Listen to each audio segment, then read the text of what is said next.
In recent news, the Florida Stand Your Ground law has been under a microscope, and it has people divided on both sides of the law. The law allows for a person to use deadly force without a duty to retreat if they believe that it's necessary to prevent bodily harm or death. Now, two things have to be in place in order for them to use this as a defense. They cannot be engaged in any illegal activity, and they also have to be somewhere where they are allowed to lawfully be, so such as their home. They can be in their home. And in 2017, that law was modified, and what it did is it shifted the burden of proof over to the prosecutor or the state versus the defendant. So basically what that says is that the state has to prove that you did not have a right to murder that person. Today's case out of Ocala, Florida, that is exactly what we're going to be talking about. And I know that a lot of you guys are familiar with this case. It is the case of AJ Owens. But I have some information. I have some things that I seen with this case through the interrogation and watching all the hours of footage I want to talk about. I want to dig in and get behind some of the psychology behind it and see what you guys think. So what I want you to do right now, get yourself a nice hot drink or cold drink, whatever you prefer. A nice warm cozy blanket, because we're going to sit down and do a deep dive into this case, and we're going to talk about a lot of things that you guys probably have not discussed. My name is Tony, and this is a brand new episode of Sinister Intent. Get a little bit of gasoline. Welcome to another crime scene. Get a little bit of gasoline. Welcome to another crime scene. The Ocala woman arrested for shooting and killing her neighbor pleaded not guilty in court today.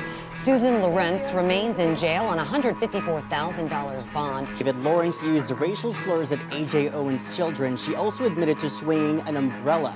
Neighbors and the sheriff say this was not a feud between the two. They say the problem all along was Lorincz. Details on the affidavit shows Owens' children playing in an open field Friday night. Lorincz then called authorities saying they trespassed. There are several kids out there right now, and I'm fearing for my life. Minutes later, more calls from neighbors came in reporting Owens shot, including from Lorincz. I didn't know what to do. I grabbed my gun and I shot at the door. Lorincz says Owens banged on her door and demanded she come out. Prior, Owens' children say Lorincz cursed at them while playing outside. They say she threw a roller skate hitting one of them, and that she threw an iPad left behind down. Lorincz denies that claim. AJ's mother says she and the community are left to raise AJ's 4 kids. Our 12-year-old blames himself for the death of his mother because he couldn't save her. She antagonizes kids, she calls them names, slaves, racial slurs.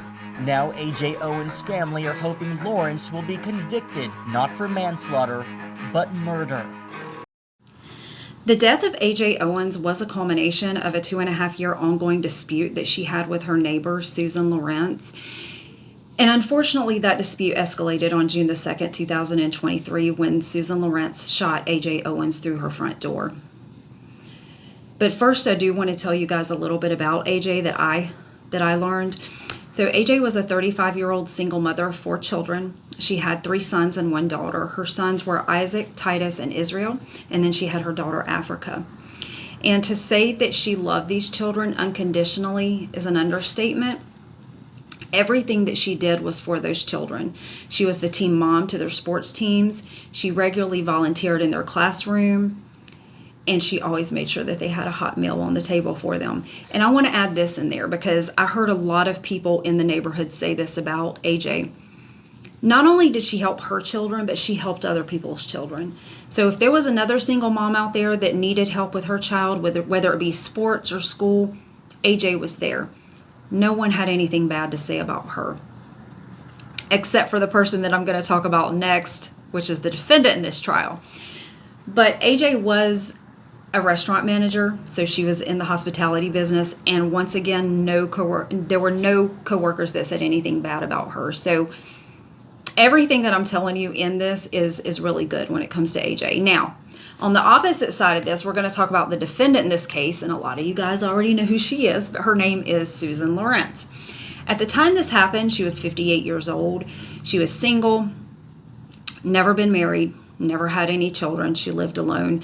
Everything that I could find, she worked in the insurance industry, but I'm not sure in what capacity. She was raised from everything I could find, until she was around 20 in New Jersey by immigrant parents. So her father was Hungarian and her mother was Polish, and you're going to hear later they primarily spoke Hungarian in her home. Now, in the trial and throughout this entire case, it was talked about how Susan was abused as a child by her father. So from the age of 4 until she got out of the house, she was abused by her father in every way that you can abuse a child. And again, this is according to her sister and her. And because of this, Susan did claim PTSD, which we know comes into play whenever she's using the stand your ground defense, and some of the other things that she said. She did use PTSD in her defense. So we're going to talk about that and just kind of get into it. Now, Susan was heavily involved in ministry and the Methodist Church, and I'll talk to you guys a little bit about that as well. But that is something that she did outside of her home. So what I want to do now, I want to get into the timeline of events, and let's really dig into this case and talk about what happened. All right, so let's go ahead and get into this timeline. Now, in early 2020 is when Susan Lorincz moved into her rental home. And it wasn't until early of 2021, so give her about 6 months, and she began a pattern of calling 911 more than a half a dozen times to complain about the children in the neighborhood. So the way the neighborhood was set up, the landlord had a field out beside some of the duplexes or quadruplexes that were in there, and the children were allowed to play on that plot of land. This is what Susan had a problem with. She would call 911 claiming that these children were trespassing. She even went so far, the landlord put a no trespassing sign out there, but Susan stuck one on the land and went so far as to say that the children could not play out there because they were making too much noise. She would yell at the children. She would call them names. She would call them racial slurs. She would even record them on her phone, just being children. That's all they were doing. They were not doing anything. And for any of you guys that remember being a child, sometimes if there's that one adult, I know there was one of our neighbors, she was this way.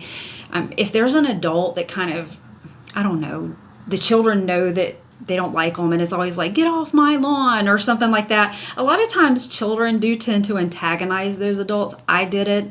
I was chased with a broom several times for aggravating a woman that just didn't like children in my neighborhood. So when I was reading and listening to them talk about Susan, I pictured this woman in my head, and I thought, my gosh, these kids are just being kids. They're just playing, right? So, but Susan, living alone, never having children, never been married.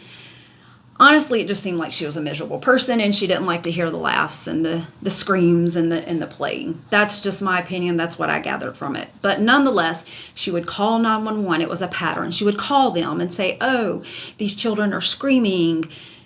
They're out here fighting. They're playing. They're coming on my property. There's a no trespassing sign. They're not supposed to be there. All of this stuff, and you can hear in the 911 calls, you can hear the 911 dispatchers, and then the body cam footage from the police officers that would come out, like the sheriff's department. You can tell they are just aggravated with this woman, because it's like, okay, what are we out here for now? Oh, the kids are out there playing in a field they're allowed to play in. Oh my gosh, what will we ever do? You know, so it was just the same thing. It's just a pattern, and it just kept repeating itself. It's just like, lady, get a life, or better yet, they wouldn't tell her this. It's something I was thinking when I'm reading it. I'm thinking, well, lady, when your lease is up, just move. You don't own the property. But no, she couldn't do that. So she had to just continue to call 911 and abuse the service and fuss at these kids to the point to where she would call them racial slurs. She would call them names. And it just wasn't a good situation. So let's move forward a little bit to April of 2023. Okay, so in April of 2023, there was a confrontation that occurred, and Lorincz, or Susan Lorincz, she called the police. What she told the police was that Owens hit her with a sign. Now, remember I just told you she put up the no trespassing sign? That's the sign that Susan claims that AJ hit her with. So there was no video of this. This is basically what Susan said happened. But she had the sign in the yard, and she was complaining and screaming at the children, and AJ come out to try to de-escalate the situation a little bit. And of course, Susan, in typical Susan fashion, she's fussing, she's yelling. AJ picks up the sign and just kind of tosses it. Susan swears that AJ threw the sign at her. No one outside seen her throw the sign at her. That's just simply not proven. There was nothing to back that up. So the police left, and they just made a report of the phone call, and they explained that to Susan during that, like, hey, you don't have a video. There's no one is saying that she hit you with the sign. And you could really tell that Susan would get aggravated. She wanted this woman to be arrested. She wanted something to happen to these children for being children. So I hope I've kind of set this up for you guys, if you didn't know about this case, of what mindset Susan was in during this 2.5-year period that led up to what happened in June. So now let's go ahead and get into that. All right, so let's go ahead and get into the events of June 2nd, 2023. So that evening, AJ's children were playing in the field next to Susan's apartment, and Susan began arguing with them. The children said that Susan took one of their tablets, and that was AJ's son, his tablet, as she was arguing with them, and refused to give it back. Whenever he come to retrieve the tablet from her, she picked up a roller skate and threw it and hit him in the foot. Then she turned around and had an umbrella and swung it at the children. So understandably, the children ran home to get their mother, who was AJ, right? During this time, Susan has the tablet in her hand, and she goes in her house and she calls the police. So she calls 911 and says, hey, these kids are harassing me. They are threatening me. They're screaming and yelling, and I want them to stop. So the police, like they would always do, okay, make sure that you lock your doors. Don't engage with them. Stay in your home. We have someone on the way. This was a regular thing, right? So the children had went to get AJ. Around that same time, AJ comes and knocks on Susan's door to try to de-escalate the situation, get her child's tablet back and say, hey, what's going on? Why would you throw a roller skate and hit my kid? You're swinging an umbrella. Like, what's going on? Understandably, AJ was upset, not to the point to where she was threatening or anything like that, but as a mother, she was doing exactly what she should have been doing as a mother, and that's saying, hey, what's going on with my kid? Can I get the tablet back because it's my child's? When she went to the door and knocked on the door, Susan refused to open it. She told her to go away, that if she had anything to say, that, or if she had a problem, that she needed to call 911, that she was not going to talk to her. So she still has the tablet. She's refusing to talk to AJ. Susan said that she was so terrified of AJ during this time that she ran to the bathroom and got her gun because she was scared for her life. She said that she heard AJ say that she was going to kill her. No one heard that. It has never been determined that she said that. But she said at that time she was in fear for her life. Now, within 2 minutes of that happening, 2 minutes, okay, she called 911 at 8:54. So within 2 minutes, Susan shot through the door. Susan shot through her front door, which was a metal door, with her gun, and she hit AJ. She hit AJ in the chest. Mind you, AJ was standing on that porch with her 10-year-old son. So her son witnessed it all. Susan said that she was in fear for her life. You'll hear in the 911 call, she was hysterically crying. I'm still trying to figure out what she was scared of, because the detective brought it up in an interview, but it was a metal door and it was locked, and you had a gun, and if you were really that scared, you could have just went to the back of the apartment, closed your door. She had a bedroom and a bathroom. She could have had 2 or 3 doors in between her and AJ, because she knew that the police were en route. Why did you fire through the door? You don't know if the 10-year-old was standing there. You have no idea what was on the other side of that door other than AJ. That's it. And you shot her and you killed her. For what?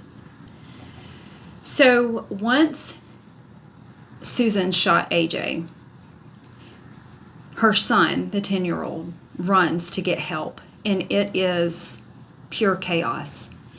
This neighborhood is very close. All the children play together. As I mentioned earlier, the mothers help each other out. So it was just mass chaos, okay? This poor child just watched his mother get shot. Susan's in her house, safe and sound, crying because she's upset and scared and threatened. And we have people just running around everywhere. The police were already on the way, remember? They were already on the way, so it took them no time to get there because they were almost there anyway. They had to get Susan out of the house to try to talk to her and just try to save this woman's life. Just try to save AJ's life, and they couldn't. She died right there in front of her children, in front of the neighborhood, in front of those children that she helped, in front of the other mothers that she helped. They all seen it. Nobody was immune from it. Why? Why did this happen? Susan had no reason to do that. AJ didn't have a weapon on her. She wanted to talk to her about what happened with her child. If someone had my child's iPad or tablet, if my child come to me and said a grown-up had thrown a roller skate and hit him, I would be upset. I would have questions. I want to talk about this, especially considering the trouble that she had had with her previously, knowing that this woman has made racial comments, knowing that this lady has called them names. Why wouldn't she come to the door to talk? She didn't threaten her life. No one heard her say, "I'm going to kill you," which is what Susan says. That's not what AJ said. No, she said, "Come on out. Let's talk about this." I would have done the same thing. But Susan couldn't do that. Susan did what she always does, and that's she tried to hide behind the wall. So now I want to dig into Susan. I want to talk about her a little bit. I want to tell you guys what I have learned about Susan and why I think that this happened. Because this is not normal. This is not something that I would have done. This is not how most of you would have reacted. So let's try to dig in and find out why we think Susan acted the way she did. So now that we've kind of went through the timeline of events, and I think most of you guys already knew that anyway, this is the good part. This is the meat and potatoes. This is what I want to talk about when it comes to Susan. So it's been like this question of like, why did she do this? And with the stand your ground law, I know you guys have heard it because everybody has. It does seem to leave room, or appears to leave room, for racial bias. So if you look at the numbers with the stand your ground law, it does tend to fall in the favor of Caucasian or white people more than it does people of color, black people, Hispanic people, okay? That's just the numbers. That's just is what it is. So there's a lot of talk about, is the stand your ground law really fair? And I do believe that they have really made an effort to make it fair, to make it where it does work, to make it where people can defend themselves in their own home if they feel like their life is in danger or their family's life is in danger. But when you have someone like Susan who is trying to use this as her defense, it's only right that they dig into her background. It's only right that they make sure that that is actually why she shot this woman. And that's where the problem is for me. I mentioned earlier that Susan is the immigrant, or she is the daughter of immigrant parents. So her mother is Polish, her father is Hungarian. Now, she was raised in New Jersey. I'm not really sure what part of New Jersey, but she did live in New Jersey until I think she was around 20. And there were not a lot of details about the abuse, but it was sexual, verbal, and physical abuse that she and her sister both experienced from her father in the home. So that scarred Susan.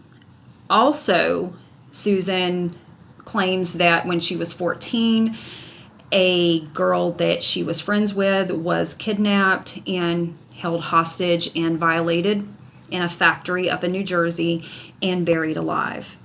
And when they found her friend, there was dirt in her lungs, so they knew that's how they knew she had been buried alive. Now, Susan tells the police that that's part of why it bothered her so much that the children were outside screaming, because At 14, when they told her what happened to her friend, she could hear her friend's screams. And I get that to an extent. Like, it's traumatizing as a 14-year-old if one of your best friends dies in that manner, right? I get it. Okay, Susan. Poor Susan. I'm sorry that happened to you or your friend. I'm not laughing at her at all. But she's 58 when this happens. And I know that there's no time limit on trauma, on getting over trauma. But come on. The kids were playing. They're screaming because they're playing. They're not screaming because they're buried in dirt. So while I do know that did hurt her, and I know that it had an effect on her, I understand that. For her to sit in that interrogation and try to convince the police and us that that's why those children had to be quiet outside because of something that happened to one of her friends when she was 14 years old, I'm not buying it. No.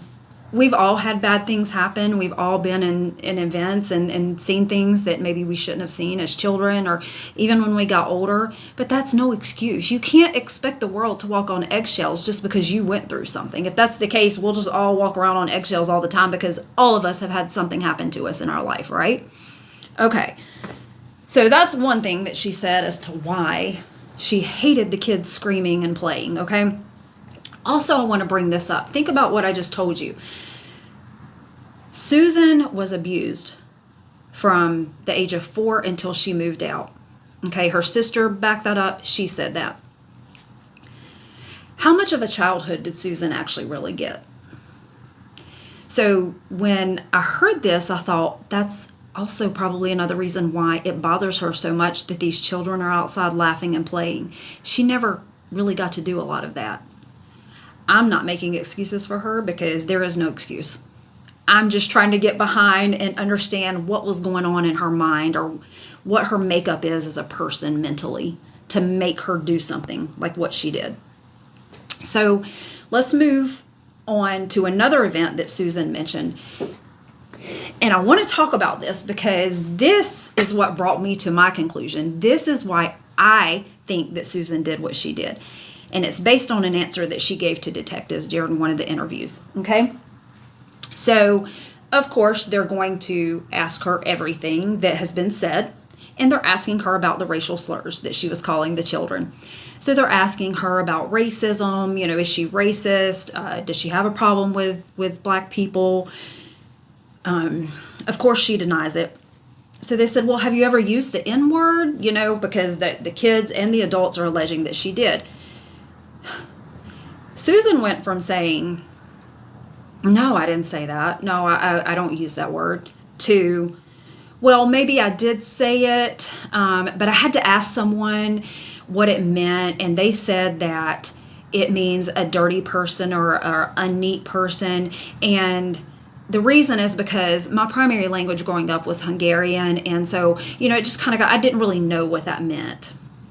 Baloney. She grew up in New Jersey. She's 58 years old. Susan, you knew exactly what the word meant. Stop. So they're asking her about it, and that's her answer, right? And it's like they're looking at her like, what? This makes no sense. So she's like, yeah, and I may have said it to them, or I may have just been speaking in my native language, which is Hungarian, and they thought that I said it, and they didn't know what I was saying. I mean, she was just all over the place with these excuses, and it was like something different every time. So my thing is, Susan, you said it. Just admit it. Everybody heard you say it, so just stop already. So when they're asking her these questions about the race issue, she goes into this event that happened when she was 14 years old. She said that in New Jersey, that's where she grew up at, that there was a case of mistaken identity. So apparently another girl at school thought that she was someone else and wanted to jump on her, and also got all of her friends, which I think was anywhere from 20 to 30 girls, and this is coming from Susan, to jump on her. And they chased her to where she had to hide in a phone booth to call the police. And the police came out. And from that point on, Susan said that she had to leave school 5 minutes early because she was escorted to and from school by the police. That's how bad it was. Now, the reason that I bring that up is because she gives this answer in response to the questions about race.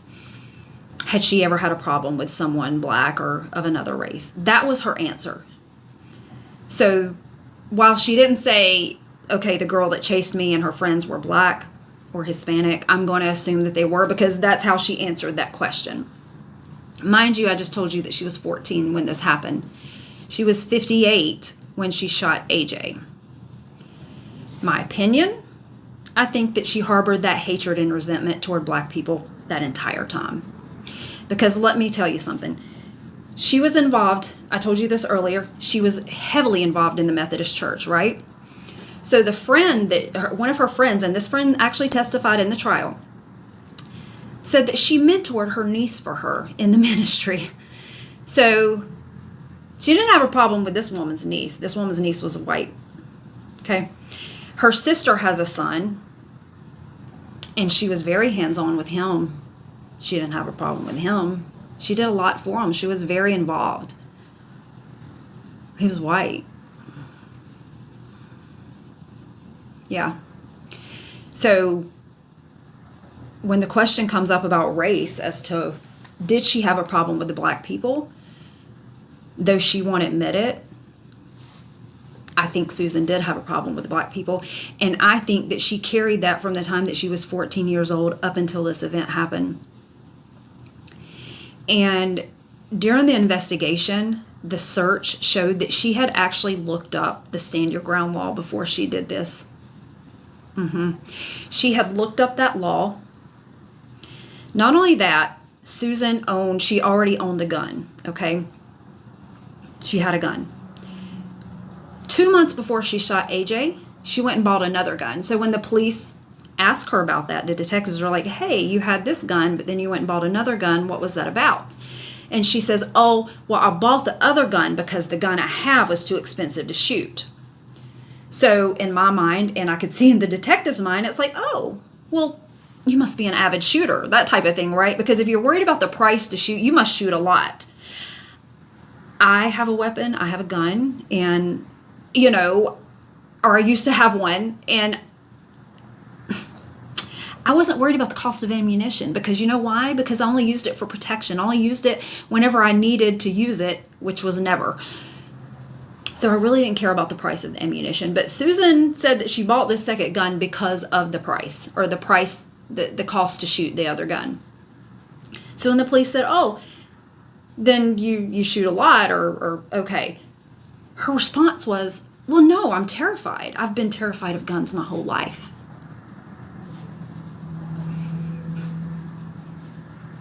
So you owned a gun, and I understand that. You live alone. You're a single woman. Have yourself a gun. You should. I agree. Okay, fine. Even if you're scared of it, have one. Because you're not going to be shooting it anyway unless you absolutely have to. But you look up the Stand Your Ground law, and then you go and buy another gun, and your excuse for that is because my gun that I currently have is too expensive to shoot. How much are you planning on shooting, lady? Especially considering you just told me, I'm playing like I'm the officer right now, you just told me that you've been terrified of guns, so which one is it? Do you see what I'm getting at here? She didn't make sense to me with any of this. If you just look at it for face value at what she says, you might say, okay, well, she did feel threatened. But when you really listen to the things that she said, and then whether we want to acknowledge this or not, the things that happen to us growing up and even as adults, it does make us who we are, and it does affect us. And I 100% believe that incident that happened to Susan at 14 affected her. And I think that she had a deep-rooted hatred toward non-white people her entire life, because she did not have a problem helping other children. She just didn't like helping black children. She wanted those children to get in trouble. She told the officer that. She told the officer that she wanted AJ to face charges, and she wanted something to happen to those children. That's cruel. That's really cruel. And remember, I told you about her father, how he treated her, how her and her sister said that he was. And I do believe that. Because the way that bothered her that these children were actually outside playing and having fun. It's just not normal to me. I didn't understand it. But once I really listened and I watched these interrogations over and over and really read about her, I thought that's what it is. So when we're talking about this case, as much as in America we are sick to death of talking about race, we got to talk about it. We do. We have to talk about it, because things like this are going to continue to happen until we recognize them for what they are. And I will say this to law enforcement, where she is, they did a fantastic job. For those of you that followed this, you can almost watch the body cam footage and really get an idea of what happened. Those officers were fantastic. They really went out there. They worked with those children. They said the same thing that I'm saying and that you're probably saying, like, why, Susan?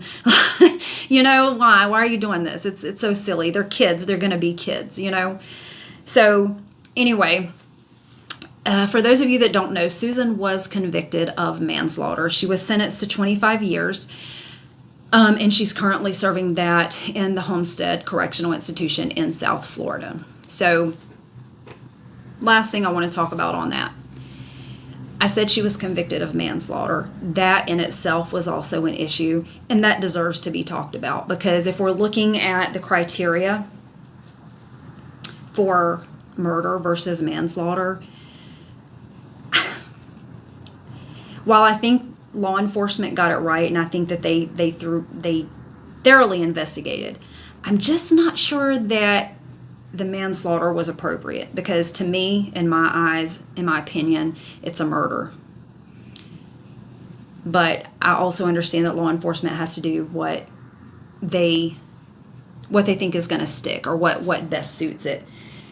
So she was convicted of manslaughter. She got 25 years, and she is currently serving her time there. So I want to kind of close this out by talking a little bit about AJ and honoring her. And I'm going to do this kind of through the words of her mother, Pamela Diaz. And for those of you that have followed this and have seen or heard Miss Diaz talk, she is fantastic. When you see and hear that woman, it is not hard at all to know where AJ got her beauty from. Not just physical, but just as a person. So Miss Diaz, she made a statement, and she said something, and it hit me. And I didn't think about it until she said it. And that is, I will never get to be the loving grandmother to my grandkids. And I thought, oh no, Miss Diaz, that's not right. You're still their grandmother. But what she meant was this: I now have to be their mother. I have to parent these children now. I can't just be their grandmother anymore. And that struck me. I thought, wow, I don't have grandkids yet. But when I do, I hope I don't have to be their parent. You know, I want to be the grandma. And that's all she wants to do.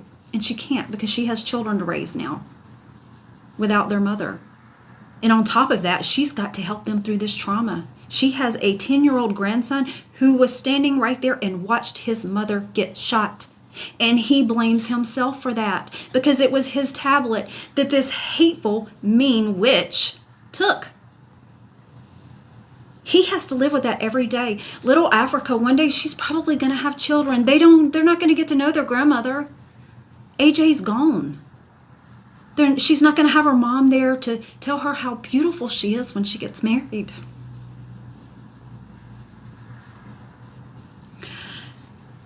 But Susan wouldn't know anything about that, would she? Miss Diaz, you are in my prayers and in my thoughts. Children, we have you as a country. You have a village.